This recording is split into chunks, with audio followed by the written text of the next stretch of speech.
So let's fast forward another couple months, and the treatments weren't working. The doctor's visits were getting more and more discouraging. And we get to a point where the doctor says, you probably should, say goodbye, because I don't know how many more times you're going to be able to come see her. Being a mama's boy, I said, well, I'm never leaving this room, so make me a bed, because I'm never, ever leaving her side. And one of the last conversations I had with her, I sat next to her, and we were both crying, and she took off her journey necklace. And for those who know what a journey necklace is, there's a different diamond pendant for each stage of your life. And in the most symbolic thing that a mother could do, she put it in my hand. And she closed my hand, she said, son, make me one promise. I said, okay. She said, no, please make me this promise. Now, being a mama's boy, it didn't matter what she was asking, I was going to get it. If she wanted the moon, I was bringing it to her. If she wanted the stars, those were going to be her nightlight that night, because I was making sure whatever she asked, I was getting. And what she asked me was heavier than the moon. It was brighter than the stars. She said, don't let my fight end. Whatever happens to me today, tomorrow, the next day, do not let my fight end. And at that moment, I knew that this was going to be a lifelong journey for me. I kissed her on the forehead. I walked out of the room. And again, I felt the same feeling I felt in that relay track. I was shaking. I was nervous. I was crying. I didn't know if I was sitting up, if I was sitting down. I was frozen. And then I looked at my hand and I saw that journey necklace. And then I saw her big, beautiful smile. The same smile that could cheer me up no matter what was going on in my life. The smile that I woke up every day seeing, and the one that I always kissed before I went to bed. I saw that smile. But it wasn't behind me in that hospital bed. It was the next time that I see her, and her saying thank you.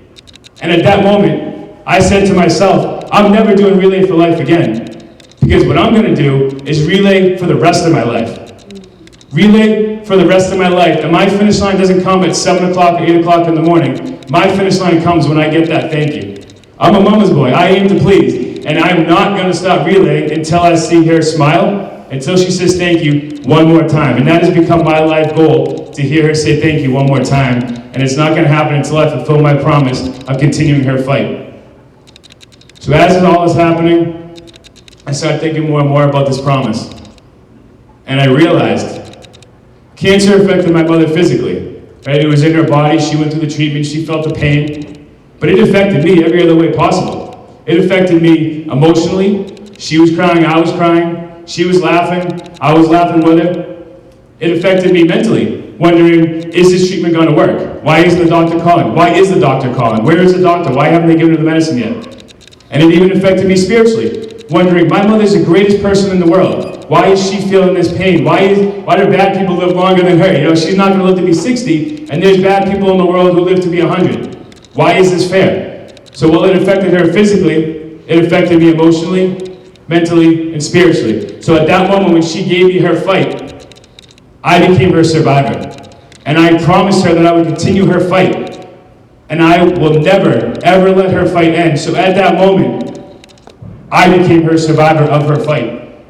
When she said to me, continue my fight, it's all me now. I'm carrying on that legacy for her. I'm carrying on that fight. And I will never, ever let cancer win this fight. I will relay for the rest of my life, because cancer will never win this fight.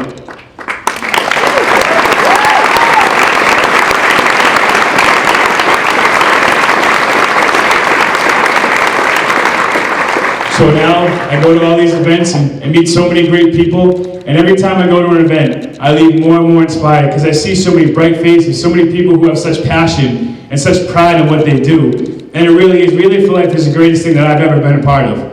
And I thank God every day that 8 years ago, my friend left that flyer on the table. Because without Relay, I don't know how I'd be able to get through this. I don't know how I'd be able to wake up in the morning without my mother and deal with this.